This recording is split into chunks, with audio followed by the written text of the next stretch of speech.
everyone, Natasha here, and around my home today I am back in my kitchen. It's time for week 7 of our beautifully organized in 52 weeks project. So stay tuned for that and welcome to my kitchen.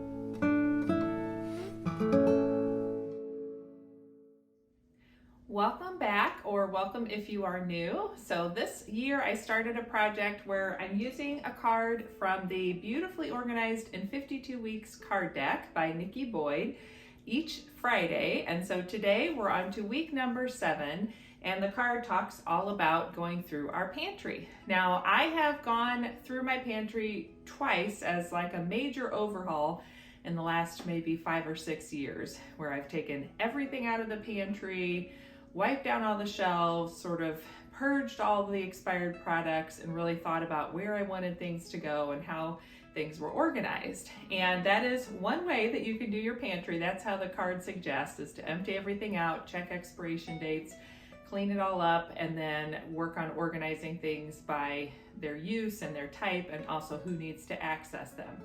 So if you've never done that and you want to take that project on in the next week, by all means do so.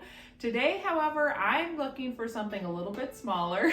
I like how the Fly Lady says, don't take out more than you can put back in an hour. So if you're wanting to do a little bit bigger of a project, maybe keep that in mind, that you have about 30 minutes to work, and give yourself at least 30 minutes to put everything back and clean up the mess. So first I'm just going to show you real quickly what we have going on in our pantry. It's the door straight behind me, and a quick overview of some of the spaces I'm going to focus on. Then I'll set my timer and you can work alongside me, and then we'll see what the results are like at the end.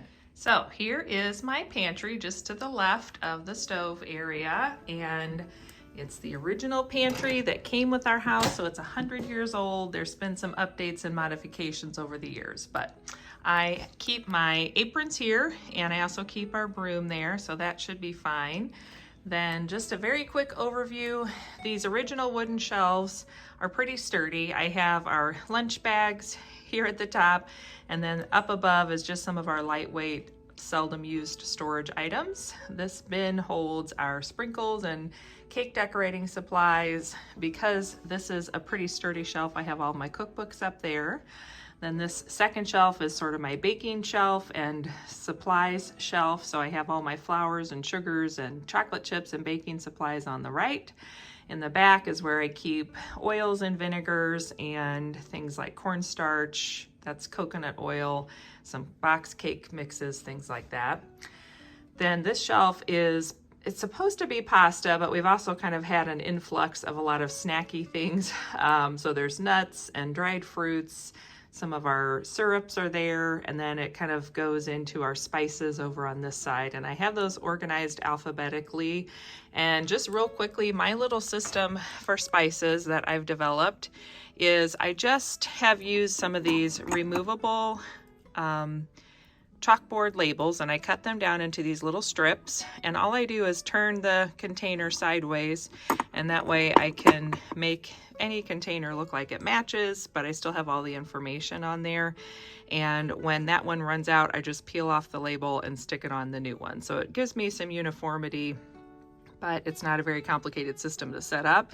Now, some of these in the front are newer ones I've acquired, and they didn't actually have a home in that original alphabetical list, so they're just kind of in front, but they're just sort of mixes and things like that. So I may take a look at some of my spices. There might be a few bottles I could purge.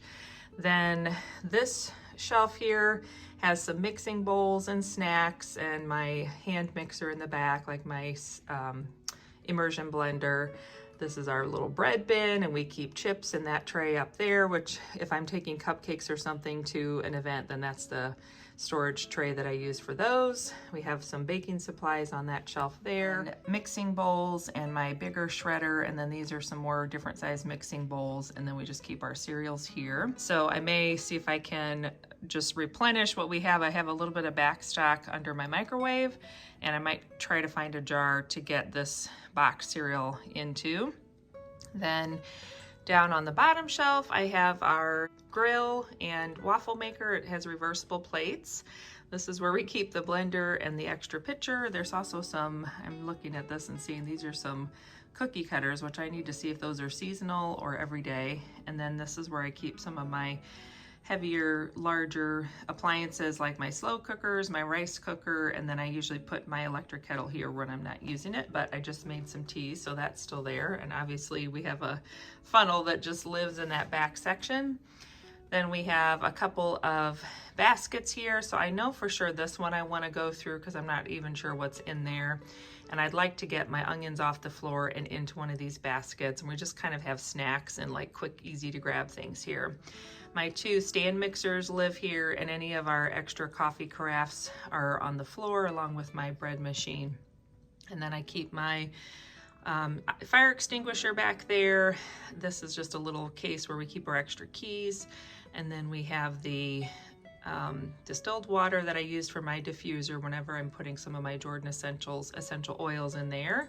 A little bit of soap and vinegar, and I use that combo for my do-it-yourself toilet bowl cleaner. So I just fill up the toilet bowl cleaner bottle with the vinegar, do a big squirt of the blue soap, and that works for that. And then we keep dustpans here. And this is just a little Dollar Tree shoe bin. This is for extra bags. And then I have some of my extra containers on the bottom, like the banana hanger thing, and that's a cookie jar that we don't have any cookies in. So now these wire shelves were added sometime or another. So this is another area I could probably go through and clean up. We kind of keep like overflow trash bags and stuff there. This is all of our Ziploc type bags and sandwich bags, foil and plastic wrap. This is for all of our reusable wraps and covers. This is just sort of a catch-all for clothespins, which I use to close up bags sometimes. I keep masking tape and some markers and my chalk markers there. And then the rest of these are all basically just kind of snacks. The bottom 4 here are all snacks that my daughter accesses. This one in the back these 2 are like canned goods here. And then these 2 are more baking supplies like oils and vinegars and mixes. And this top one is actually more of our chocolatey treats. So let me set my timer and then we'll see what kind of progress I can make in here. What I'm actually going to be doing today is using my favorite tool when I work around my home on these kinds of projects, my trusty timer, and I'm gonna set it for 10 minutes. My friend Melinda over at Melinda Plain and Simple, she does a 10 minutes better video sometimes. So this is gonna be my 10 minutes better, and we have our 10 minutes on the clock, so I'm gonna get busy cleaning up and freshening up my pantry.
Okay, that was my timer, so let me show you the progress I've made so far. So in that 10 minutes, I was able to take one item, which was a box of gallon-sized storage bags that was up here, and move it down here, clean this up. I got rid of a few or just put them where they belonged.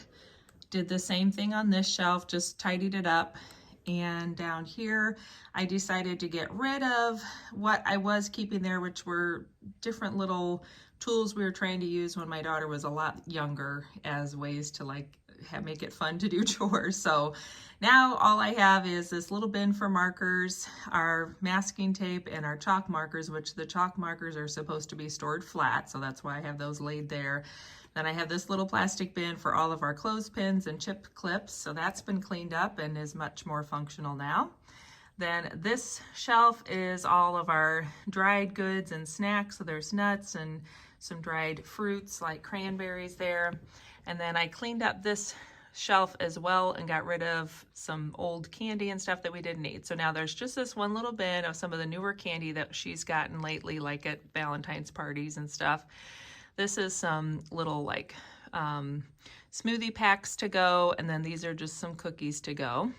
Then I was also able to add a few more of the snacks that were stored up here they were on this shelf with my pasta and dried goods, and now they're back down here with the snacks. So now I've added like the raisins and this trail mix down here, and then this one is more of there's some beef jerky and stuff like that, along with the peanut butter and other snacky things. And then these two are more just canned goods, and I did pull one thing off of this shelf that I'm going to get rid of, which is my panko breadcrumbs, which expired 2 years ago, so those are done now.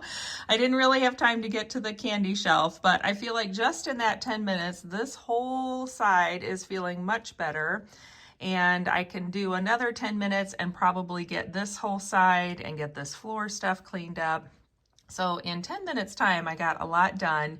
And now I can move on with my day, but already know that my pantry is looking a lot better. And just to quickly show you, this is all stuff that's going to get pitched that I pulled off of some of those shelves.